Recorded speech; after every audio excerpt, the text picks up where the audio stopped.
नमस्कार। आज हम वेदांत सूत्रों के एक बहुत ही बुनियादी सवाल की तह तक जा रहे हैं। ये जो दुनिया है, स्वर्ग, पृथ्वी, ये सब कुछ, इसका असल आधार कौन है, जिसे सूत्र आयतन कहते हैं?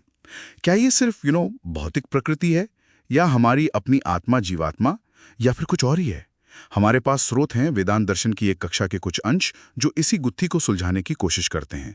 तो चलिए खोलते हैं इसे, समझते हैं कि सूत्र क्या कहते हैं। हाँ बिल्कुल, ये सूत्र ना एक तरह से छानबीन करते हैं। सवाल सीधा है, इस पूरे ब्रह्मांड का, इस सृष्टि का अंतिम सहारा कौन है? और फिर वो एक एक करके संभावनाओं को देखते हैं, जैसे प्रकृति या फिर जीवात्मा, और तर्क देते हैं कि इन्हें परम आधार क्यों नहीं माना जा सकता।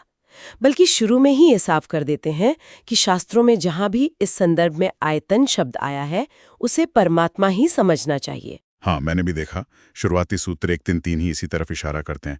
कहते हैं कि ये वही लक्ष्य है जिससे मुक्तात्माएं पाना जाती हैं, है ना? और वर्णन भी उसी कॉन्टेक्स्ट में है। पर एक मिनट, प्रकृति को आधार मानने में क्या दिक्कत है? मतलब सब कुछ प्रकृति से ही तो बना दिखता है। देखिए, सूत्र 1-3-3 कहता है कि प्रकृति, जिसे हम शायद तर्क या अनुमान से जान भी लें, वो आयतन नहीं हो सकती। कारण सूत्र कहता है अतच शब्दात, मतलब जो संबंधित वैदिक मंत्र हैं उनमें सीधे सीधे प्रकृति को आयतन बताने वाले शब्द ही नहीं है। बल्कि कुछ मंत्र तो उल्टा कहते हैं। जैसे यजुर्वेद का एक मंत्र 32-11 है, वो तो परमात्मा को प्रकृति का भी आधार बताता है।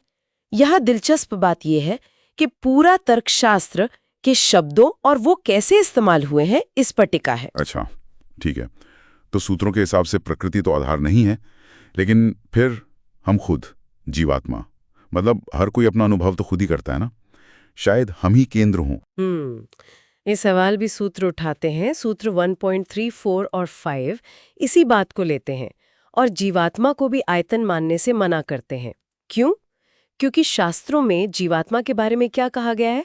उसे एक देशीय कहा है, यानी सीमित, एक जगह रहने वाला, शरीर से बंधा हुआ बताया है, मर्तेन संयोनी, और कर्मों का फल भोगने वाला, प्राणभृत। अब सोचिए, जो खुद ही लिमिटेड है, बंधा हुआ है, वो इस अनंत ब्रह्मांड का बेस, उसका आधार कैसे हो सकता है? और वो वाला तर्क भी तो था कि जीवात्मा को तो उपदेश दिया जाता है कि वो उस आयतन रूपी आत्मा को जाने। तमेव एकम जानात आत्मानम, उसे एक आत्मा को जानो। तो जानने वाला जानने वाली चीज से अलग होता है। बिल्कुल सही। ज्ञाता और ज्ञेय। अगर जीवात्मा को आयतन को जानने को कहा जा रहा है, तो वो खुद आयतन कैसे हो सकती है? वो तो जानने वाली हुई।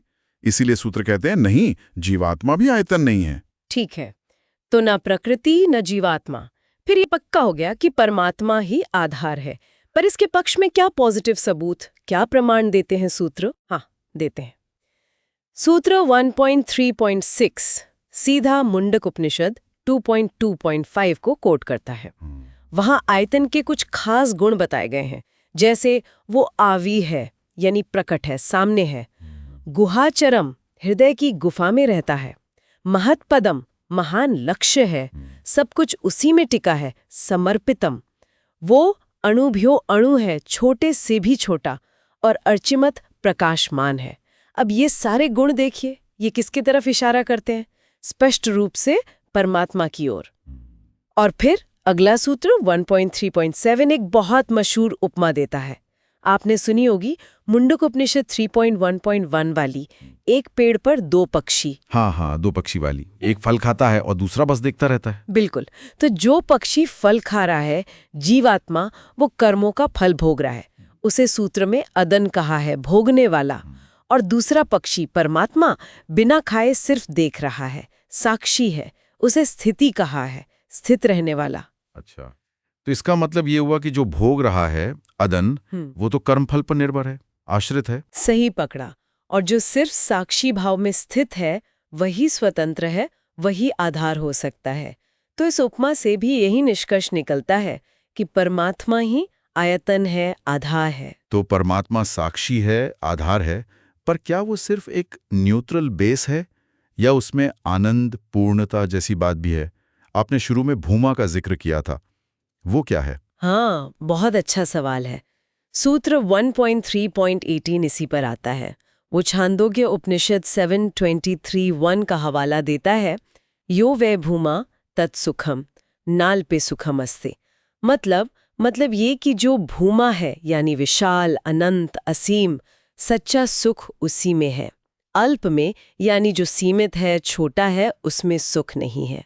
भूमा वो अवस्था है जहाँ कुछ और देखने, सुनने या जानने की इच्छा ही नहीं बचती, सब मिल गया।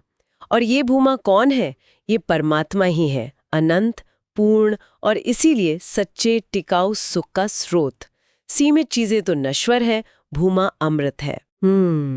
तो ये सूत्र बड़े व्यवस्थित तरीके से चलते हैं। पहले संदर्भ देखते हैं, फिर दूसरे विकल्पों को एक एक करके खारिज करते हैं, फिर परमात्मा के गुणों के प्रमाण देते हैं, उपमाओं से समझाते हैं और आखिर में अनंत सुख की अवधारणा यानी भूमा से जोड़कर बात पूरी करते हैं।